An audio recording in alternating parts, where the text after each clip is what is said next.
in 1990, a piece of machine accidentally fell into Lake Coeur d'Alene while the Idaho Department of Transportation was working on I-90. That stayed in the lake for over 30 years, and back in 2000, it began leaking oil into the lake. Now, that's happening again. Our Bronte Sorotsky shows us the state of the lake and what is being done to clean it all up. Behind me, you can see what are called booms, and they're set up to stop the spread of an oil spill here at Higgins Point. It was a pretty big deal, the way I remember it. Some in Coeur d'Alene still remember the accident in vivid detail.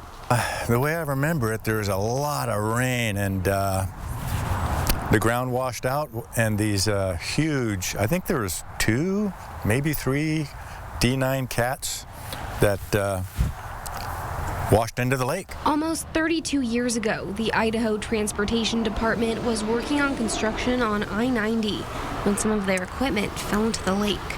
The equipment is still there, and sometimes oil starts to leak out. That's starting to happen again, so ITD is using what they call booms to section off that part of the lake and prevent any further contamination. I'm glad they are, because now that we know that it's starting to leak, that wouldn't be a good thing for the fish or anything.